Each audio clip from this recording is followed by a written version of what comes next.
நம்ம எப்பவும் ஒரே மாதிரி சமையல் செய்யாமல் கொஞ்சம் வேரியேஷன் காட்டணும். அதாவது சாப்பிட்றவங்களுக்கு அந்த டிஃப்ரெண்ட் டேஸ்ட் கிடைக்கணும். அப்போ தான் அவங்க வந்து இன்ட்ரெஸ்ட்டாக சாப்பிடுவாங்க. அந்த வகையில் இன்றைக்கி நாம் செய்ய போகிறது சிக்கன் காலிஃப்ளவர் சுக்கா செய்ய போகிறோம். நான் காலிஃப்ளவரை நல்லா வெந்நீரில் போட்டு உப்பு போட்டு மஞ்சள்லாம் போட்டு எடுத்து வச்சுருக்கேன். சிக்கனை நல்லா அலசி மஞ்சள்லாம் போட்டு எடுத்து வச்சுருக்கேன். இப்போது நாம் அதை எப்படி குக் பண்ணலான்றதை பார்க்கலாம். நாம் எப்பொழுதும் மட்டன் மசாலா சிக்கன் மசாலான்னு கடையில் வாங்கி தான் செய்வோம். ஆனால் ஒரு ஃப்ரெஷ் மசாலா நீங்கள் அரைச்சி பாருங்கள், அதோடய டேஸ்ட்டே வேறு லெவலில் இருக்கும். இன்றைக்கி நான் எடுத்துருக்கிறது 1 டீஸ்பூன் மல்லி, 1/2 டீஸ்பூன் சோம்பு, 1/2 டீஸ்பூன் சீரகம், ஒரு 10 மிளகு, ஒரு ஏலக்காய், ஒரு பட்டை, 3 கிராம்பு, இதோட ஒரு 4 மிளகாய்.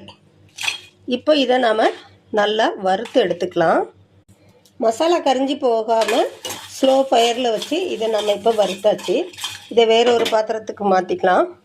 இப்போ நான் ஒரு பேன் வச்சுருக்கேன். அதில் 2 ஸ்பூன் எண்ணெய் விட்டுருக்கேன். எண்ணெய் காஞ்சதையும் சோம்பு, கிராம்பு, பட்டை, ஏலக்காய் இதை தாளித்து விட்டுடலாம்.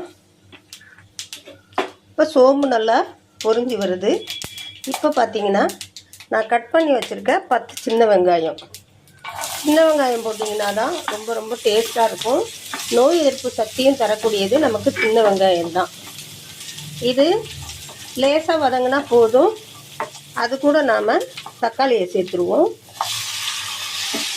இப்போ இது நல்லா வதங்கி வரும். இப்போ நான் 1 டீஸ்பூன் இஞ்சி பூண்டு பேஸ்ட்டு சேர்க்குறேன்.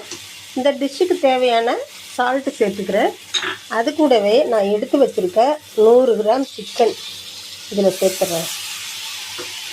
இப்போ நல்லா இதை கலந்து விட்டுக்கலாம். சிக்கனோட ரா ஸ்மெல்லாம் இதில் போயிடுச்சு பாருங்கள்.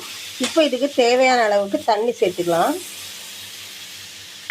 இந்த சிக்கன் வேகிற அளவுக்கு தண்ணி சேர்த்துட்டு ஒரு மூடி போட்டு ஒரு 7 நிமிஷம் குக் பண்ணி எடுத்துக்கலாம்.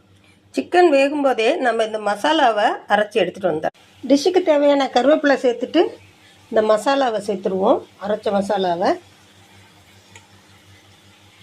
அது கூடவே நாம் வேக வச்சு வச்சுருக்க காலிஃப்ளவரை சேர்த்துடலாம்.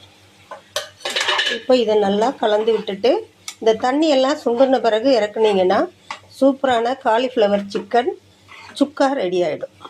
இந்த டிஷ்ஷுக்கு தேவையான உப்பு காரம் எல்லாம் சரியாக இருக்கான்னு நீங்கள் செக் பண்ணிவிட்டு மூடி போட்டு ஒரு 5 நிமிஷம் மறுபடியும் குக் பண்ணுங்கள். இப்போ இந்த டிஷ் ரெடி ஆயிடுச்சு. மல்லித்தலையை சேர்த்துடலாம். சர்வ் பண்ணிடலாம்.